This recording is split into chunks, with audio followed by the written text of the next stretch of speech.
अरे उद्रेकाला सुद्धा तुम्ही असणारं गुन्ह्यामध्ये दाबताय। हायकोर्ट त्या मालेगावच्या कोर्टासमोर जनतेचा उद्रेक झाला, भावनाचा उद्रेक झाला, 250 जणांवरती गुन्हे दाखल केलेत, 353 सारखा गुन्हा दाखल केलाय।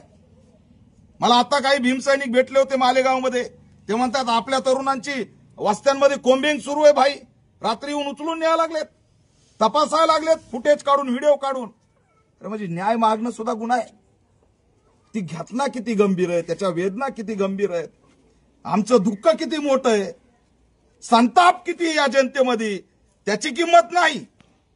पण आता 353 सरकारी कामात अडथळा, लेकरं वाचवायचं हे सरकारी काम नाही। बेटी बचाव बेटी पढाव आता बसवर सुद्धा दिसत नाही, बेटी मिटाव चालू आहे।